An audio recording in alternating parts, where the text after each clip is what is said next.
एका छोट्याशा गावात गुड्डी नावाची एक निरागस मुलगी राहत होती.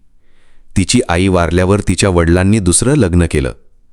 पण तिची सावत्र आई तिच्यावर खूप छळ करत होती.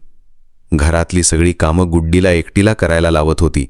अंगण झाडणं, भांडी घासणं, पाणी भरायला जाणं, आणि जर काही चुकलं तर मार, शिव्या आणि ओरडा कायमचा तिच्या नशिबात होता.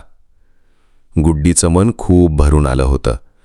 एक दिवस सकाळी लवकरच ती घरातून निघून गेली आणि गावाच्या बाहेर असलेल्या एका मोठ्या झाडाखाली बसून रडू लागली.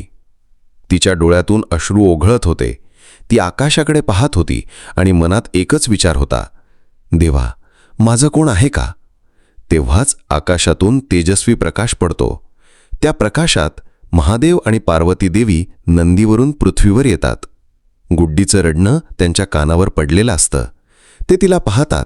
तिच्या निरागस चेहऱ्यावर दुःखाचं सावट आहे. महादेव तिच्या जवळ येऊन विचारतात, काय झालं बाळा, का रडतीस इतकी?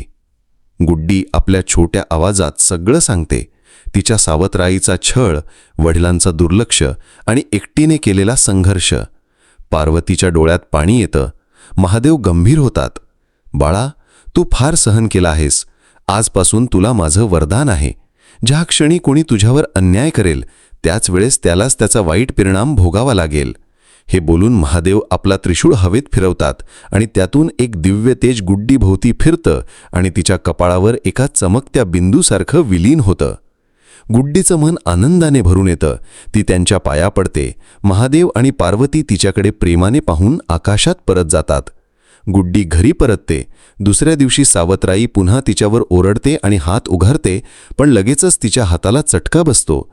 तिला समजतं की काहीतरी अदृश्य शक्ती गुड्डीचं